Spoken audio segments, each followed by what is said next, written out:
నమస్తే.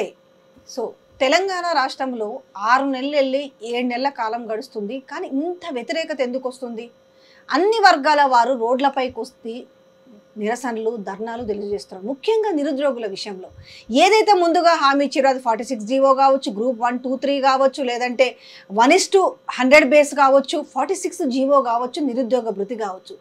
ఇంత నమ్మబలికిన రేవంత్ రెడ్డి, ముఖ్యంగా ఆయన పేరునే ప్రస్తావించాల్సి వస్తుంది. ప్రతి ఒక్కటి కూడా ఆయనే ఆ క్రెడిట్ తీసుకోవాలనుకున్న అతను ఈరోజు ఎమ్మెల్యేలను, ఎమ్మెల్సీలను చేర్చుకునే అంత శ్రద్ధ ఒక 6 నిమిషాల వ్యవధి కూడా నిరుద్యోగులకు ఎందుకు ఇవ్వలేకపోతున్నాడు? బాబుతో భేటీ, బాబుతో సమయం కావచ్చు, ఢిల్లీకి వెళ్ళి వస్తున్న చక్కర్లు కొడుతున్న వైనం కావచ్చు, కూసింత సమయం నిరుద్యోగులకు ఇవ్వలేరా? ఎందుకు ఇంత నిర్లక్ష్యం? అసలు తెలంగాణలో ఏం జరగబోతుందనే విషయాన్ని సీనియర్ రాజకీయ నాయకులు మోత్కుపల్లి నరసింహులు గారు మనతో ఉన్నారు. నమస్తే అండి. ఏంది సార్ ఇది? జస్ట్ 7 నెలలు నిరుద్యోగులు గోసపడుతున్నారు. ఫస్ట్ నిరుద్యోగుల విషయం మాట్లాడుకుంటే, ముందేమో గాంధీ భవన్కి వచ్చిన వాళ్ళందరికీ ఏం అడిగితే అది చెప్పారు. ఆయన బీఆర్ఎస్ కూడా మాకు ఉద్యోగాలు సరిగ్గా ఇస్తలేరు, లేదు ఏమో చేస్తుంది కాంగ్రెస్ వస్తుంది అంటే, పాపం వాళ్ళు వ్యయ ప్రయాసలకు కూర్చి కాళ్ళ ఏళ్ళ పడుకొని పత్తి చేనులకు పోయారు, మిరప చేనులకు పోయారు, వరి చేనులకు పోయారు. అందరినీ కాళ్ళ ఏళ్ళ మొక్కి కాంగ్రెస్కి ఓటేరని బతిమలాడరు, అధికారంలోకి తీసుకొచ్చారు. తీరా చూస్తే ఇలా ఏంది నిన్న తెలంగాణ పబ్లిక్ సర్వీస్ కమిషన్ దగ్గర ఎట్లుంది పరిస్థితి అంటే, పెద్ద పెద్ద బ్యారికేడ్లు, ఎవ్వరు దూరనిక లేదు, ముళ్ళ కంచెలు తెచ్చి ఆడేసిరు. పోలీసు వాళ్ళు అయితే కనబడ్డోళ్ళని ఎత్తి అల్లేస్తున్నారు, తంతున్నారు. ఏంది పరిస్థితి? ఎందుకంటారు? రేవంత్ రెడ్డి యొక్క నైజం ఏమిటో ఇప్పుడు ప్రజలకు అర్థమవుతా ఉన్నది. రేవంత్ రెడ్డి అనేవాడు ఒరిజినల్గా లీడర్ కాదు. ఉదాహరణ ఒక మాటలో చెప్పాలంటే, is not a leader, is only పైరవికార్. పైరవికారికి పెత్తనం వస్తే మరి ఎట్లా ఉంటుంది అనేది ఇప్పుడు మనకు కనబడతా ఉంది. ఆయన ఏందంటే ఎవరి మీదనో కసి తీర్చుకున్నట్టు రోజు తిడితే ముఖ్యమంత్రిని ఆయనగా తిట్టుకుంటూ పోతేనే ఓ 10 ఏళ్ళు ఉంటా అంటాడు. మరి అదేమి ముఖ్యమంత్రో మనకు అర్థం కాదు. ఇష్యూ ఏమిటంటే, రేవంత్ రెడ్డి గారికి ఒక సిద్ధాంతం లేదు, ఒక అవగాహన లేదు, నలుగురితో మాట్లాడి నిర్ణయం చేయాలనేటువంటి ఆలోచన లేదు. ఏ రకమైనటువంటి ఆలోచన లేనటువంటి వ్యక్తి తెలంగాణకు ముఖ్యమంత్రి కావటం దురదృష్టకరం, బాధాకరం. కాబట్టి ఈ పోకిరి పిల్లగాడు ముఖ్యమంత్రి అయ్యాడు. మరి చెప్పితేనన్నా వినాలి, తనన్నా మారాలి, తప్పేం లేదు. మనిషి వాస్తవంగా చెప్పాలి, ఒరిజినల్గా ఈజ్ నాట్ ఏ లీడర్. సరే, అక్కడ పైన పార్టీని లీజుకు తీసుకున్నాడు, వచ్చిండు. ఇదేమైనా సొంతం కాదుగా, లీజుకు తీసుకొని వచ్చిండు. ఇప్పుడు అది కాంగ్రెస్ పార్టీ అయినా సొంతం కాదు. ఆ పార్టీ ఏమైతే ఆయనకు వచ్చే నష్టమేం లేదు. కాబట్టి పార్టీ ఉన్న పార్టీని దీన్ని కాపాడుకోవాలి అనే శ్రద్ధ అతనికి లేదు. అందుకే వ్యవస్థాపరమైన ఆలోచన లేనటువంటి వాడు, విలువలు లేనటువంటి వ్యక్తి ముఖ్యమంత్రి కావటం దురదృష్టకరం, బాధాకరం అని కూడా ఈ సందర్భంగానే తెలియజేస్తా ఉన్నా. అందుకే ఇవాళ పిల్లలు నిన్నో ముఖ్యమంత్రి కావాలని కోరుకున్నటువంటి యువకులు, నిరుద్యోగ యువకులు 30 లక్షల మంది దగ్గర వాళ్ళ అమ్మ, నాయన, వాళ్ళ బంధువులు వేపిస్తే 1 కోటి మంది వాళ్ళే. మరి 1 కోటి మంది నిరుద్యోగానికి సంబంధించిన కుటుంబాలు నిన్ను గెలిపిస్తే ఇవాళ వాళ్ళను ముళ్ళకంచెలు వేసి కొడుతున్నామంటే వాళ్ళ తల్లిదండ్రి వాళ్ళంతా శపించరా? నిన్న పడ్డటువంటి దెబ్బలకు వాళ్ళ కుటుంబ సభ్యులంతా ఏడి దుంపదేగా అని తిట్టరా? ఇది అవసరమా? అంటే ఏంది? రేవంత్ రెడ్డి గారికి బిజీ విత్ బిజినెస్, ఇది ఒక బిజినెస్ లాగా ఆయన ఆలోచిస్తుండు. కాబట్టి ఆయనకి ఇది సామాజిక బేసిక్ అవగాహన లేదు, ఎన్నడూ లేదు. ఉన్నమాట చెప్తాను. నేను ఇప్పుడు కాదు, నేను తెలుగుదేశంలో ఉన్నప్పుడు కూడా చెప్పిన ఆయనకు. కాకపోతే యాంటీ కేసీఆర్ను మార్చాలనుకున్నప్పుడు ఆల్టర్నేటివ్గా ఇక్కడ తెలుగుదేశం ఉండు కదా, బాగుండు. ఇక్కడ తెలుగుదేశం ఏమో లేకుండా పోయింది. ఇక ఉన్నదెవరు? కాంగ్రెస్ పార్టీ. కాంగ్రెస్ పార్టీ అనేటువంటిది రేవంత్ రెడ్డి గారు అప్పటికే దాన్ని లీజ్ తీసుకొని వచ్చిండు ఆయన. ఇక ఎవరున్నారు అంటే ఈ పోకిరి మనిషి ఉన్నాడు. ఏం చేస్తారు? సరే, ఇంత దుర్మార్గుడు అనుకోలే, మమ్మల్ని ముళ్ళ కంచెలేసి కొడతాడని అనుకోలే వాళ్ళు. అందరం నేనే ఇవాళ ఒక సీనియర్ నాయకుడిగా నాకంటూ ఒక విలువను నాకు నేను సంపాదించుకొని బతికే నన్ను అసలు ముప్పు తిప్పలు పెట్టి 3 చెరువుల నీళ్లు దాగిపించినట్టుగా సంతోషపడుతుండే ఆయన. దానికి నేను ఏం చేయగలుగుతాం చెప్పి. ఇప్పుడు ఏంటంటే ఆయనకు ఒక సామాజిక అవగాహన లేదు. కాబట్టి ఇవాళ వాళ్ళు మన బిడ్డలు ఎవరు నిరుద్యోగులు. ఇప్పుడు గవర్నమెంట్కు బిడ్డలు వాళ్ళు, చిన్న బిడ్డలు. వాళ్ళని ఏం చేయాలి? వాళ్ళకు ఓదార్చాలి. వాళ్ళ సమస్యలు ఏందో 3 సభ్య కమిటీ వేయాలి. మంత్రులతో కమిటీ వేసి వాస్తవాలు గమనించి ఆ సమస్యలు పరిష్కారం చేయలేని కావు. పాపం వాళ్ళు కొట్లాడేదల్లా ఎంప్లాయ్మెంట్ కొరకే కదా. ఈ ఎంప్లాయ్మెంట్ కోసం కొట్లాడినప్పుడు నలుగురిని పిలిచి కూర్చోబెట్టి, విద్యార్థి నాయకులను కూర్చోబెట్టి వాళ్ళు చెప్పింది విని, వీళ్ళు చెప్పింది వీళ్ళు అనుకున్నది వాళ్ళకి చెప్పి కన్విన్స్ చేయొచ్చు కదా. ఇట్లా బదాల బట్టి కొడతారా? ఎంతవరకు న్యాయం ఇది? అంటే మరి నేను ముందే చెప్పా, విలువలేని ముఖ్యమంత్రి ఈ రాష్ట్రానికి అయ్యిండు కాబట్టి ఈ పరిణామాలు వస్తున్నాయి. అతనికి ఏ రకమైన చిత్తశుద్ధి లేదు. ఆయనకి ఎంతసేపు ఏంటంటే డబ్బులు కావాలి, రిచ్ పీపుల్ కావాలి, పైన పోయి కాంగ్రెస్ పార్టీని మేనేజ్ చేసుకొని రావాలి. గింతే ఆయనకున్న పని. ఇదంతా ఏమన్నా కానీ పార్టీ ఏమవుతుందో కూడా ఆయనకు అవసరం లేదు. ఎందుకంటే ఆయన లీజుకు తీసుకొచ్చుకున్నాడు కదా, సొంతం కాదు పార్టీ. అంటే నేను 10 ఏండ్లు ఉంటా అని చెప్తున్న నీ మాటలకి అంటే చేతలకి ఒక పొంతనైతే ఉండాలి కదా. ఏమైతుంది ఆయన మాటలకు 10 నిమిషాలు నువ్వు ఎవరెవరింటికి పోయి కండవాలు కప్పేంత సమయం ఉందే, ఒక 10 నిమిషాలు 6 నిమిషాలు వాళ్ళ కోసం కేటాయించే పరిస్థితి లేదా? మరి నేను అదే అంటున్నా కదా, ఒక బిజినెస్ మ్యాన్, ఒక రియల్ ఎస్టేట్ మ్యాన్ ముఖ్యమంత్రి అయితే ఇది న్యాయం జరుగుతుందని అనుకోలేము మనం. మొదట మనం నమ్మిన మాట నిజమే. నేను కూడా నమ్మి మా ముఖ్యమంత్రి మా తమ్ముడే అవుతాడని చెప్పిన నేను ఓపెన్గా.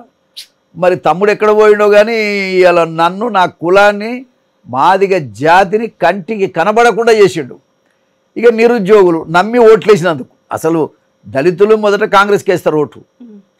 ఆ కాంగ్రెస్ పార్టీకి వేసిన దళితులని ఒక్క సీటు 80 లక్షల మంది అంటే ఒక సీటు కూడా ఇవ్వకుండా 10 మంది ముఖ్యమంత్రులు చూసిన ఏ ముఖ్యమంత్రి చేయనటువంటి అన్యాయం, ఘోరం, అవమానపరిచినటువంటి ఏకైక ముఖ్యమంత్రి రేవంత్ రెడ్డి గారు. ఇది చాలా భరించడానికి 70 సంవత్సరాలు వచ్చినాయి నాకే ఆయన ఇంటర్వ్యూ ఇవ్వలే. నేను పోతేనే సుమారు 6 గంటలు బయట కూర్చొని పెట్టినాను. సరే అయినా కూడా మాట్లాడదామని కూర్చున్నాను నేను. ఫైనల్గా ఆయన ఏం మాట్లాడకుండా వెళ్ళిపోయాడు.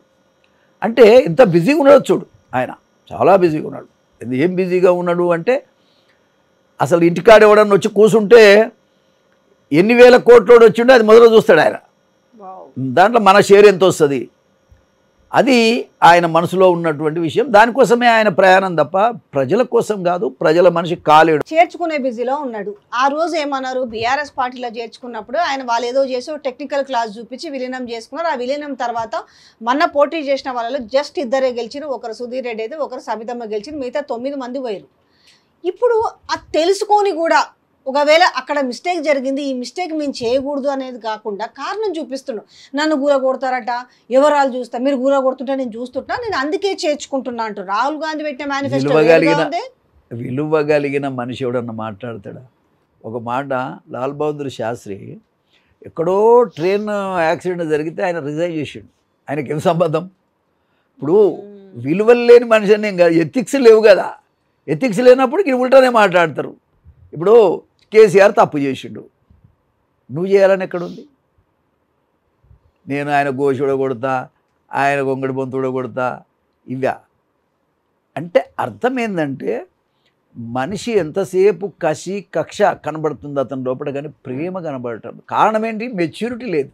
ఈజ్ నాట్ ఏ లీడర్ అంటున్నాయి. అందుకనే is not a leader. Leader కాని వ్యక్తి సీఎం అయ్యిండు. ఇప్పుడు నీకు మనం 10 మంది ముఖ్యమంత్రులను చూశాను. విజయభాస్కర్ రెడ్డి కానీ, రాజశేఖర్ రెడ్డి కానీ, వాళ్ళ పలకరింపు కానీ, వాళ్ళు పేదవాడిని గౌరవించే విధానం కానీ కళ్ళతో చూసినా నేను అనుభవించిన. ఒక మాట చెప్తున్నా, ఎన్టీ రామారావు గారు ఉన్నారు, అగో అక్కడ ఉన్న చూడు, నా ఫోటో చూడు, అక్కడ బ్రహ్మాండంగా ఆయన ఇంట్లో డిన్నర్ ఇచ్చాను నాకు మ్యారేజ్ తెల్లారి.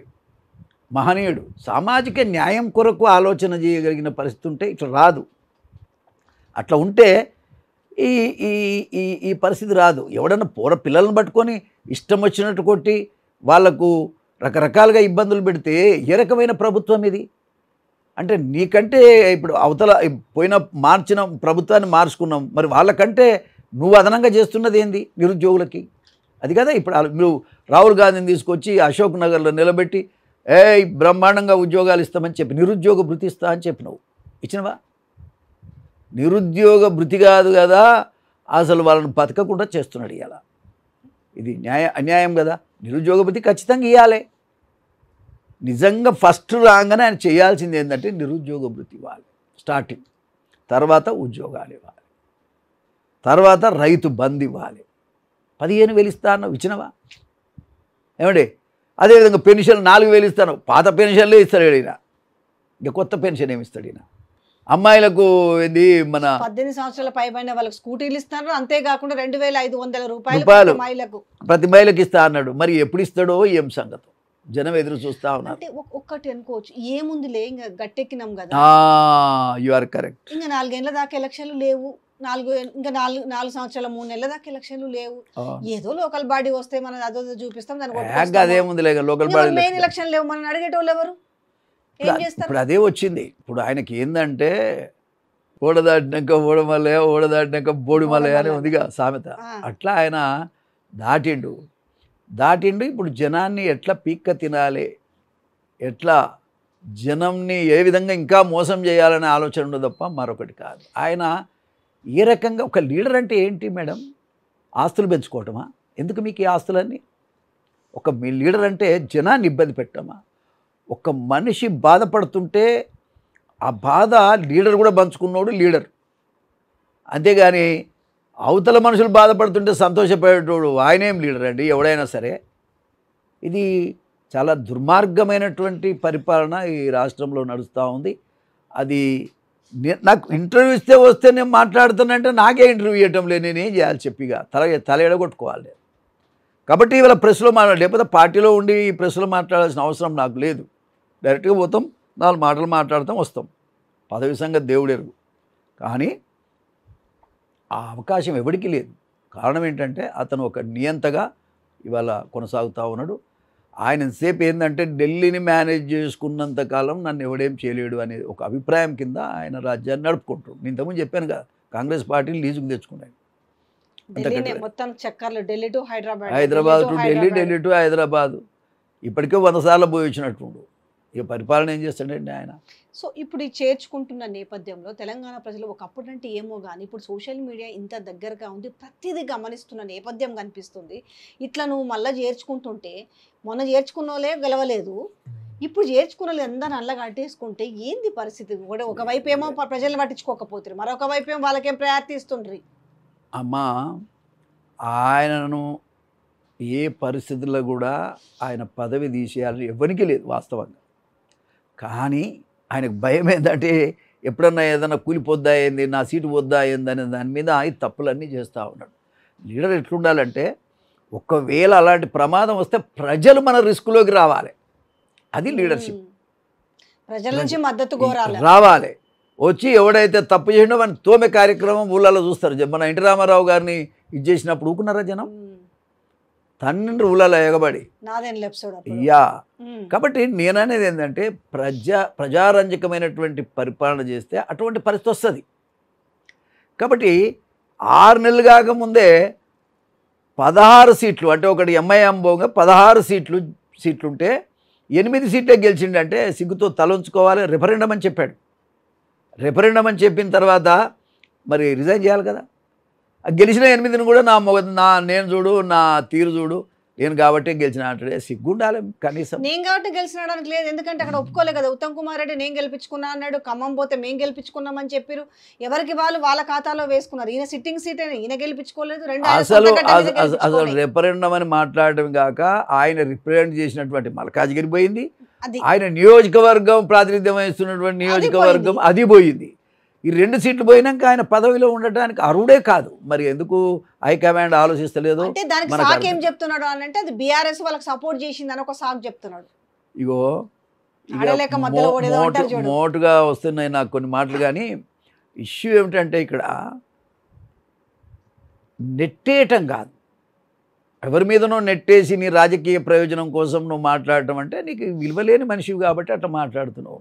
విషయం ఏంటంటే బీఆర్ఎస్ పార్టీ వాళ్ళు ఎందుకు చేస్తారండి? బీఆర్ఎస్ పార్టీ వాళ్ళు బీజేపీ గెలవాలనుకుంటారా? వాళ్ళు గెలవలేదురా భగవంతుడు అని వాళ్ళు బాధపడుతుంటే వాళ్ళు ఎందుకు ఇంకో పార్టీకి సపోర్ట్ చేస్తారు? వాళ్ళు ఎందుకు చెయ్యాలి అసలు?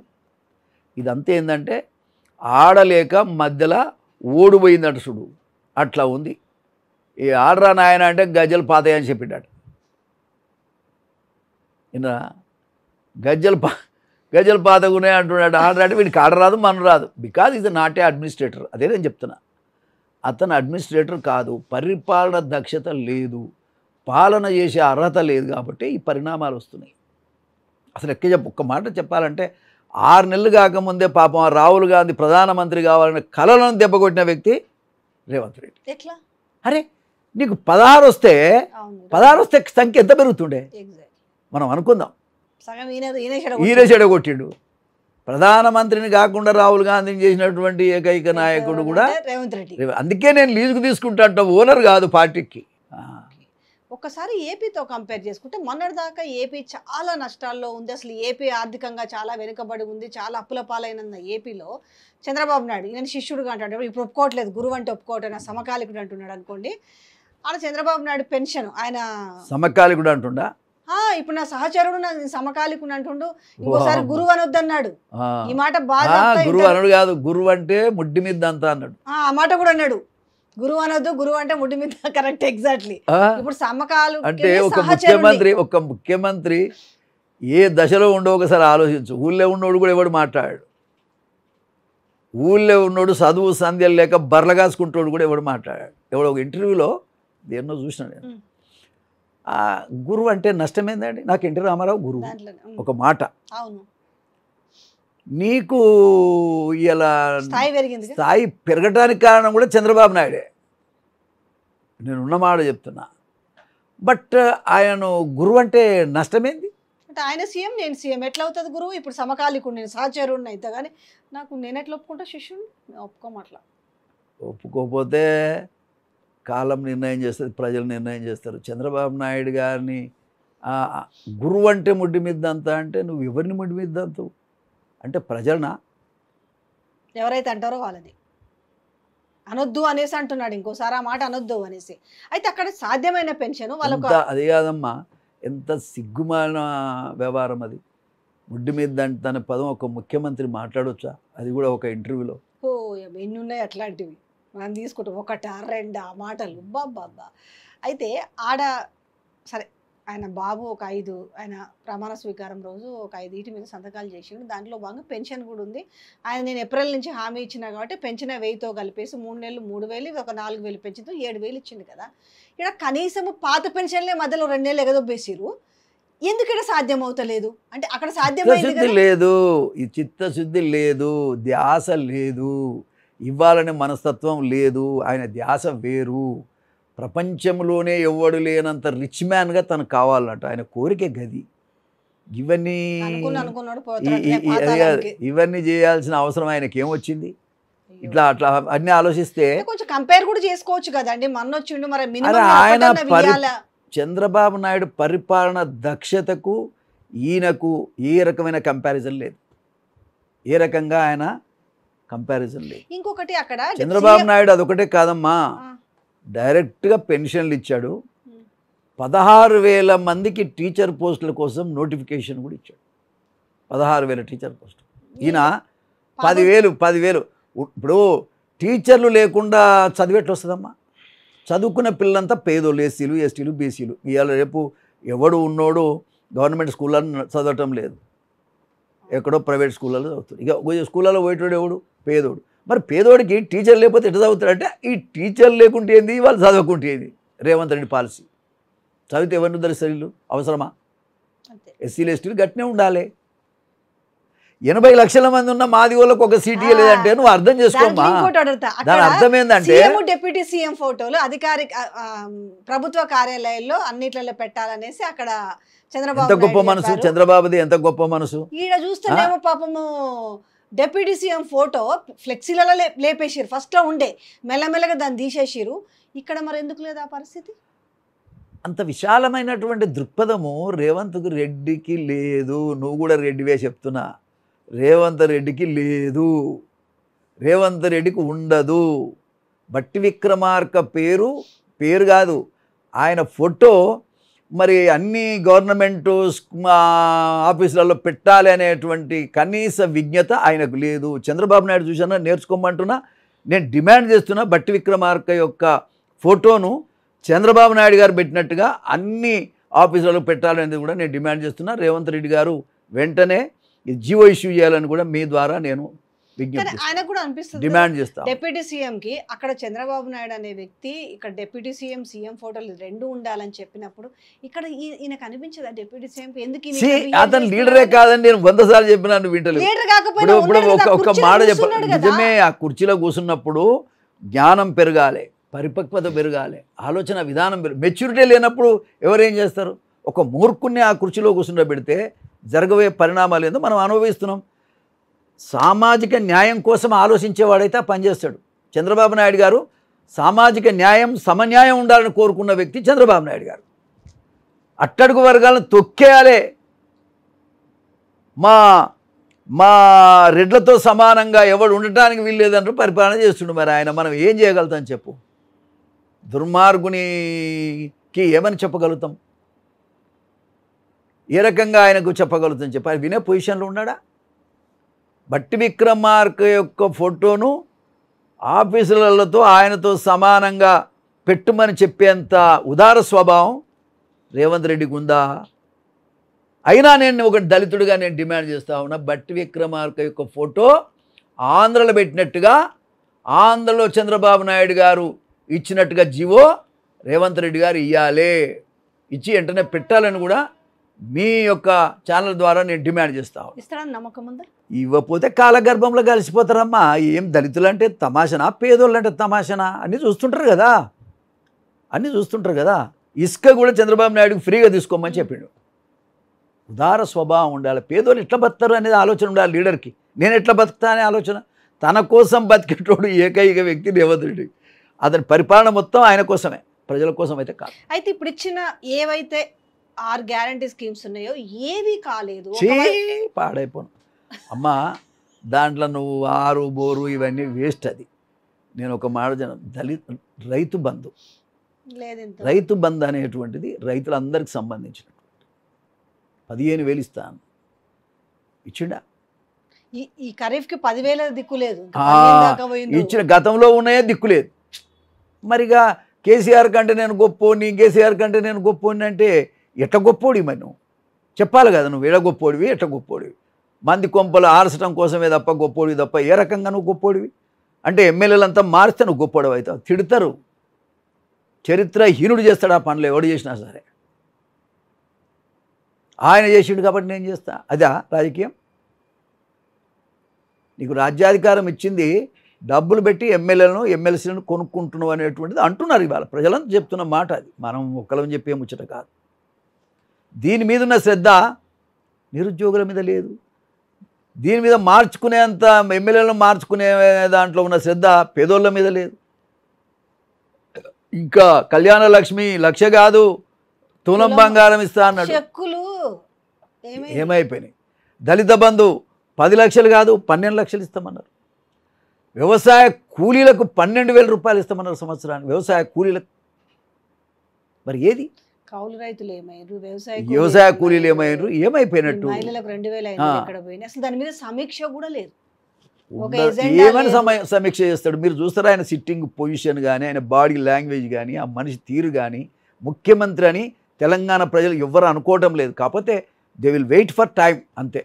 ఈ కాలం 5 ఏళ్ళు గడవాలి, ఏం చేస్తారు? కర్మ అంతే, వేరేం లేదు. మారిస్తే మళ్ళీ కాంగ్రెస్ పార్టీకి ఖచ్చితంగా మళ్ళీ రోజులు ఉన్నాయి తప్ప. కానీ ఈ రేవంత్ రెడ్డి నాయకత్వంలో కూడా అంటే ఈ ప్రజలు చూస్తుంటే ప్రజలు చాలా ఆగ్రహంతో ఉన్నారు. ఒక్కొక్క వర్గం అందరూ కూడా రోడ్లపైకి వచ్చే పరిస్థితి కనపడుతున్న నేపథ్యంలో ఈ 5 ఏళ్ళు నిజంగానే హైకమాండ్ కొనసాగించే అవకాశం ఉంటుంది. అంటే కాంగ్రెస్ లో పరిపాటే ముఖ్యమంత్రులు మార్చడం అనేది, ఎందుకంటే వాళ్ళు ప్రజల నుంచి ఇంత అధ్వానంగా ఉంటే మార్చకేం చేయమంటావు? వాళ్ళని మాత్రం మారిస్తే మంచిది. మరి పార్టీ బతకాలంటే ఒక కుటుంబంలో 2 టికెట్ ఇస్తారండి. ఒక్కొక్క కుటుంబంలో 2, మన నల్లగొండే, నీది నాది నల్లగొండే కదా.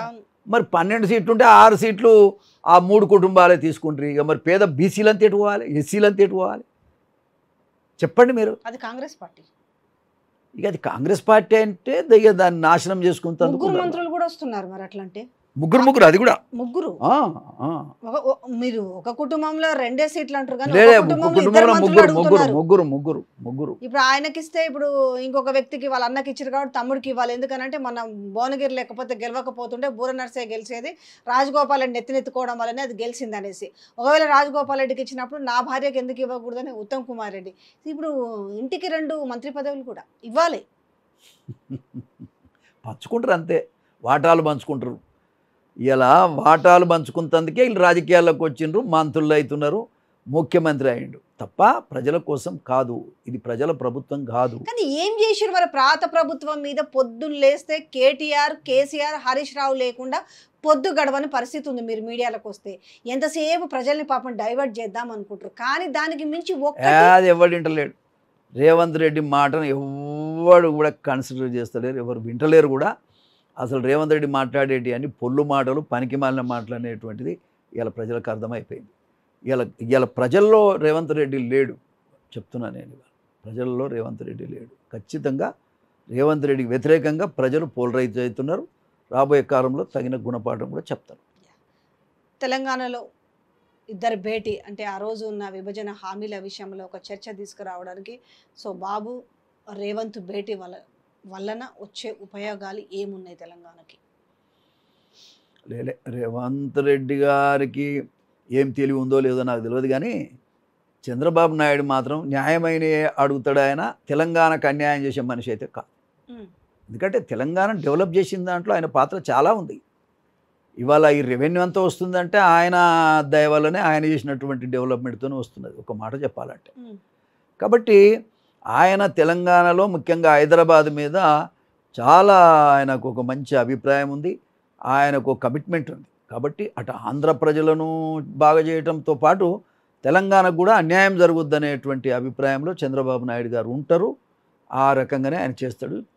నాకు తెలిసి రేవంత్ రెడ్డి గారికి ఏ రకమైన అవగాహన లేదు, ఈయన వల్ల ఏం సాధ్యం కాదు. ఆయనే ఇంకేదైనా ఇచ్చిపోతాడు, బతికిపోయాడు. ఎందుకంటే టీడీపీ మళ్ళీ మీరు అందులో అడుగుపెట్టి మన ప్రెసిడెంట్ అయ్యే అవకాశాలు ఉన్నాయా? అంటే మళ్ళీ దీన్ని పునర్వైభవం తీసుకురావాలి, టీడీపీ వాళ్ళందరినీ కూడా పునరేకీకరణ చేస్తూ ఒకే వేదిక పైన తీసుకొచ్చి మళ్ళీ స్టాండర్డ్ చేయాలి అనే ఒక ఆలోచన ఉంది అనేది ఒక చర్చ జరుగుతుంది కదా ఈ నేపథ్యంలో. మరి వింటున్నామే కానీ మరి ఎక్కడ చూద్దాం ఏం జరుగుతుందో, తొందరపడేది ఎందుకు దాని గురించి. అంటే మంచిదే. రేవంత్ రెడ్డి యాక్చువల్గా చెప్పాలంటే మొన్నటి ఎన్నికల్లో గనక టీడీపీ గనక లైవ్లో ఉంటే ఆల్టర్నేటివ్ పార్టీ టీడీపీ, కాంగ్రెస్ కాదు. అప్పుడైనా రేవంత్ రెడ్డి సీఎం అయ్యేటోడు కదా. సరే ఎవరైతారనేది కాదు, పార్టీ పరంగా నేను చెప్తున్నా విషయం ఏంటంటే ఖచ్చితంగా తెలుగుదేశం పార్టీ లీడింగ్లో ఉంది. ఇప్పుడు అనిపిస్తుందా ఒక పునరేకీకరణ జరుగుతుంది, టీడీపీ వాళ్ళు ఎవరెవరైతే ఏ పార్టీలో ఉన్నారో వాళ్ళందరినీ కూడా ఒక చోట చేర్చే ప్రయత్నం జరుగుతుంది అనేది పెద్దగా వినిపిస్తున్న మాటలు కదా, మీకు అనిపిస్తుందా ఆ రకంగా? ఇప్పుడు వాస్తవంగా చెప్పాలంటే ఇప్పటికిప్పుడు మనం ఏం మాట్లాడినా కరెక్ట్ కాదు, కానీ తెలుగుదేశం పార్టీ అనేది ప్రజల్లో ఉన్నది, ఇప్పటికి ఉన్నది అని మాత్రం నేను చెప్పగలుగుతా. ఆనాడు చేసినటువంటి బీసీలకు న్యాయము, ఎస్సీలకు న్యాయము, ఎస్టీలకు న్యాయము, పేదవర్గానికి న్యాయము, డెవలప్మెంట్ అందేందో చూపించిన పార్టీ తెలుగుదేశం పార్టీ. దాన్ని ఎవ్వరు కూడా కాదనలేరు. కానీ తెలంగాణ వచ్చిన తర్వాత కనబడుతుంది ఏంటంటే ఫ్యూడలిజం కనబడుతుంది తప్ప అభివృద్ధి లేదు, మానవత్వం లేదు. ఆనాడున్న నాయకులకు సమసమాజ స్థాపన చేయాలని ఎన్టీ రామారావు మొదలుపెట్టాడు ఆ పార్టీని. అదే వరవడిలో చంద్రబాబు నాయుడు గారు కూడా నడిపించారు. కాబట్టి ఇవాళ నేనేమంటున్నాను చూడండి, ఇవాళ ఆంధ్రలో మరి ఆయన జైలు వేస్తే జనం ఎంత పెద్ద ఎత్తున చంద్రబాబు నాయుడు గారిని గెలిపించారు. జగన్కు పట్టిన గతే రేపు రేవంత్ రెడ్డి గారికి పడుతుంది, ఇంకా అంతకంటే ఘోరంగా కూడా పడుతుంది. కాబట్టి రేవంత్ రెడ్డి అనేటువంటి వ్యక్తి నాయకత్వంలో ఈ రాష్ట్రం వర్ధిల్లుతుంది, ఏదో జరుగుతుంది. మాటలే తిడతారండి ముఖ్యమంత్రి, ఎంత మంచిగా ఉండాలి, ఎంత ఓపిక ఉండాలి. అవతలోడు తిట్టిండి నేను ఒకటి కూడా తగ్గకుండా తిడతా అట్లుంటుందా? అంటే ఆ మాటలతోటి నేను సీఎం అయినా అయిపోయింది, ఆ ఫేజ్ అయిపోయింది. జనాల్ని ఎంగేజ్ చేయగలుగుతున్నాను. ఇప్పుడు అర్థమైన జనానికి ఓహో ఇటు పోకిరిగాడు, పానికి మాలినోడు, ఇటువంటి వ్యక్తిని మనం ముఖ్యమంత్రి చేసుకున్నాం, ఇది చాలా తప్పు నిర్ణయం చేసుకున్నాం జనంలో వచ్చింది. కాబట్టి 8కి పడిపోయింది కదా పార్లమెంట్ సీట్లు. అంటే ప్రతిపక్షం లేకుండా చేసుకుంటే నేను రేపు మళ్ళీ నేనే ఉంటాను, నేను ఇక్కడ పాలిస్తాను. ఆయనతో ఏమి కాదండి, ఆయనతో ఏమి కాదు. రేవంత్ రెడ్డి గారితో ఏమి కాదు. ఆయనకు ఒక ప్రణాళికే లేదు, ఓ సిద్ధాంతమే లేదు. నిన్న చంద్రబాబు నాయుడు గారు కాంగనే పెన్షన్లు 7,000 ఇస్తానన్నాడు, ఇచ్చిండా లేదా? నిరుద్యోగులకు 16,000 మంది టీచర్ ఉద్యోగాలు భర్తీకి ఆర్డర్ ఇచ్చిండా లేదా? ఇసుక మాఫియా మొత్తం లేకుండా చేయడానికి ఫ్రీగా ఇచ్చిండా లేదా? ఏదో చెప్పరాదు, ఈయన ఒక ప్లాన్ ప్రకారంగా చేస్తున్నది ఏదో చెప్పు. రేపు అమరావతిని కూడా బ్రహ్మాండంగా డెవలప్ చేస్తాడు ఆయన. ఉన్నదాన్ని ఏలుర్రా నాయన అంటే వీళ్ళకి చేత కావట్లేదు. లేని దాన్ని కట్టి అమరావతి అనేటువంటి రాజధానిని బ్రహ్మాండంగా నిర్మాణం చేసి ఆ ప్రజలకు ఖచ్చితంగా అంకితం చేసేటువంటి పరిస్థితుల్లో చంద్రబాబు నాయుడు గారు ఉన్నారు. ఇప్పుడు ఉన్న హైదరాబాద్ను మొత్తం కొల్లగొట్టి వచ్చినటువంటి ఏదైతే డబ్బు వస్తుందో ఆ డబ్బు మొత్తాన్ని కూడా కాజేసేందుకు ఇవాళ వీళ్ళు ఉన్నారు. అంతకంటే ఇక్కడ ఏమి జరగదు, తెలంగాణలో ఏమి జరగదు, వీళ్ళు చేయలేరు. మధ్య సరే ఓకే, మీరు ఒక మాట అన్నారు, ఈయనకి ఏం తెలియదు, పోనీ ఈయన ఒక లీడర్ కాదు, సో అన్ని పోకిరి చేతలు చేస్తున్నాడు అనేది అనుకుందాం. కానీ కింద ఉన్న వాళ్ళైతే ఉమ్మడి ఆంధ్రప్రదేశ్లో క్యాబినెట్లో చేసిన వాళ్ళే కదా. ఒక బట్టి విక్రమార్క కావచ్చు, ఒక ఉత్తమ్ కుమార్ రెడ్డి కావచ్చు, ఒక శ్రీధర్ బాబు కావచ్చు. సో ఇట్లాంటి వాళ్ళు అయితే ఉన్నారు కదా, కనీసం వాళ్ళ మాటలు కూడా వింటలేడా? వాళ్ళు ఏం చెప్పకుండా చూద్దాం ఈయన ఎంతసేపు ఎగురుతాడో చూద్దాం అనేసి అనుకుంటున్నారా? తప్పండి. ఇప్పుడు నేనేమంటా అంటే బట్టి విక్రమార్క కావచ్చు, పొంగులేడు శ్రీనివాసులు రెడ్డి లాంటి వాళ్ళు కావచ్చు, న్యాయం కోసం మాట్లాడడానికి కులం అక్కర్లేదు. మరి ఏ ఒక్కడికి కూడా ఇది అన్యాయం ఇది న్యాయం అని చెప్పే స్థితిలో లేనప్పుడు ఏమనుకోవాలి? మరి వాళ్ళు కూడా చేతకానులాగా ఉండటం అనేది అది బాధాకరమైన విషయం. ఖచ్చితంగా మాట్లాడాలి, పార్టీని బతికించుకోవాలి కదా. పార్టీని బతికించుకోవాలంటే న్యాయమైంది ఏది ఉంటే అది మాట్లాడాలి, తప్పు జరిగితే తప్పని చెప్పాలి, హైకమాండ్ కూడా చెప్పాలి. అది చెప్పడం లేదంటే దాని అర్థం ఏంటంటే మరి వీళ్ళు కూడా ఆయనతో కొల్లుడైనరా అనేటువంటి పరిస్థితి వచ్చింది. ప్రజలు కూడా అట్లే అనుకుంటారు. ఇక్కడ నుంచి మాత్రము పరిపాలన విషయంలో ప్రజలు వ్యతిరేకతతో ఉన్నారు అనేసి హైకమాండ్కి అయితే ఫిర్యాదులు వెళ్తున్నాయి. హైకమాండ్ కూడా దృష్టి సారించింది అనేది ఒక మాట కూడా జరుగుతుంది. ఎందుకంటే నిరుద్యోగుల విషయం కావచ్చు, ఈరోజు పెన్షన్స్ ఇవ్వలేకపోవడం కావచ్చు, చాలా విషయాలపైన మొత్తం కూడా అక్కడికి వెళ్తుంది. వీళ్ళు కూడా హైకమాండ్ గుర్రున ఉంది అనే ఒక మాట వినిపిస్తుంది. లేదు అంటే రెండో పాయింట్, ఇక్కడ నుంచి భారీగా డబ్బులు ముడుపులు అక్కడికి చెల్లించినా కూడా సైలెంట్ అయిపోతారని ఈ వీక్ పాయింట్ని పట్టుకొని రేవంత్ రెడ్డి ముందుకు వెళ్తున్నాడు అనే ఒక చర్చ కూడా ఉంది. మధ్యవర్తులకు పాపం వాళ్ళకి సోనియా గాంధీ వాళ్ళు కాదు కానీ అక్కడ ఢిల్లీలో కొంతమంది మధ్యవర్తులు వాళ్ళని మిస్గైడ్ చేస్తున్నారు. ఈయన ఈ మధ్యవర్తుల్ని మిస్గైడ్ చేస్తున్నాడు. ఇది జరుగుతున్నటువంటి పరిస్థితి. రేవంత్ రెడ్డి గారి దగ్గర కావాల్సినంత డబ్బు ఉందండి. ఆ డబ్బుతోని ఇవాళ ఆయన ఆడుతున్న నాటకం అనేటువంటిది క్లియర్ కనబడుతుంది. అలాంటి సీనియర్లకు ఈజీగా ఊకే మేము గుర్తుపట్టగలుగుతాం కదా. కాబట్టి వాళ్ళ ఉన్న పరిస్థితి ఏంటంటే రేవంత్ రెడ్డి గారికి చిత్తశుద్ధి లేదు. ఏ ఒక్క కార్యక్రమాన్ని కూడా ఇంకొక సంవత్సరం పాటు అయితే ఊళ్ళలో తూ తూ తూ అని బయటకు వచ్చే చెప్తారు. ఎందుకంటే ఇక బిగినింగ్ కాబట్టి మనసులోకి వచ్చింది, they are waiting for time. కాబట్టి ఖచ్చితంగా రేవంత్ రెడ్డి అనే వ్యక్తి ఈ రాష్ట్రానికి ముఖ్యమంత్రి కావటం దురదృష్టకరం, బాధాకరమని మాత్రం మరొకసారి సందర్భంగా తెలియజేస్తా ఉన్నా. చివరి ఒక ప్రశ్న సార్, ఆల్కహాల్ మీద పెద్దగా మాట్లాడారు. తెలంగాణ వాళ్ళందరినీ కూడా మందుకి అడిక్ట్ చేశారు అనేసి తాగుబోతులను తయారు చేసిరు అన్నారు. మేము రాగానే వీటిని కట్టడి చేసేసి బెల్ట్ షాపులను ఎత్తేస్తామని చెప్తున్నారు. ఇదేం పెద్ద ఖర్చుతో కూడిన పని కాదు కదా. బెల్ట్ షాపుల్ని కట్టడి ఇప్పటికి కూడా చేయలేకపోతున్నారు, ఇంకా పెరిగినాయి. చెయ్యలేకపోతున్నారు కాదు, వాటిని పెంచి పోషిస్తున్నారు. వాళ్ళ మాటలు ఎందుకు చెప్పాలి, ఉత్తుత్తి మాటలు ఎందుకు? రేవంత్ రెడ్డి మాటలు నీటి మూటలు, రేవంత్ రెడ్డి మాటలు గారెడి మాటలు, రేవంత్ రెడ్డి మాటలు ఓ బహిరంగంగా బరిదెగించి వాళ్ళు మాట్లాడే మాటలు తప్ప మరొకటి కాదు. ఆయన ఒక వ్యాపారం చేసుకుంటున్నాడు, రాజకీయ వ్యాపారం చేసుకుంటున్నాడు ఆయన. అంతే తప్ప ప్రజల్ని పరిపాలించటం లేదు, వ్యాపారం చేసుకుంటున్నాడు ఆయన. కానీ ఆయనతో ఉండే వాళ్ళు కూడా అందరూ వ్యాపారం చేసుకుంటున్నారు అంతే. ఈ వ్యాపార దృక్పథం ఉన్నటువంటి వ్యక్తులు లీడర్లు ఎట్లయితారు చెప్పండి? తెలంగాణ ప్రజలు ఏం కావాలి? నాశనం అవుతారు అంతే. ఆయన వల్ల తెలంగాణ నాశనానికి వచ్చింది, నాశనానికి. ఇప్పుడు నువ్వు అర్థం చేసుకో, చంద్రబాబు నాయుడు గారు గురువు అంటే ముడ్డి మీద అంతా అనే పదం ఎవడన్నా వాడతాడండి ఒక ఇంటర్వ్యూలలో? చెప్పండి, ఎంత అహంకారం ఉండాలి, ఎంత మదం ఉండాలి, తప్పు కదా. నీకు ఇష్టం లేకపోతే అది మరొక రకంగా దాటేయచ్చు, తప్పేమున్నది. కానీ అంతేగాని ఆ పదం అంటేనే మేము ముడి మీద అంతా అని ఒక ముఖ్యమంత్రి నోట్ నుంచి, ఒక ముఖ్యమంత్రి స్థాయి ఉన్నటువంటి ఆ నోట్ నుంచి ఆ పదం రావటం ఎంతవరకు సమంజసం? టీడీపీలో ఉన్నప్పుడు ఎట్లుంటుండే వ్యవహార శైలి రేవంత్ రెడ్డిది? ఆయన ఎప్పుడు వచ్చిండండి, మధ్యలో ఏదో వచ్చిండు, అంతవరకే ఉండే ఆయన. బట్ అతని యొక్క బ్లాక్మెయిల్ రాజకీయాలు చేసి కూడా ముఖ్యమంత్రి కావచ్చు అనేటువంటి లిస్ట్లో ఫస్ట్ పేరు రేవంత్ రెడ్డి గారు. ఇట్లా కూడా కావచ్చు అనేది చాలా మందికి ఒక ఎగ్జాంపుల్ అయితే. అవును అవును, ఖచ్చితంగా రేవంత్ రెడ్డి ముందు ఉంటాడు దాంట్లో. Thank you so much sir, విషయాలన్నీ షేర్ చేసుకున్నారు. Thank you so much. నమస్తే తల్లి, నమస్తే.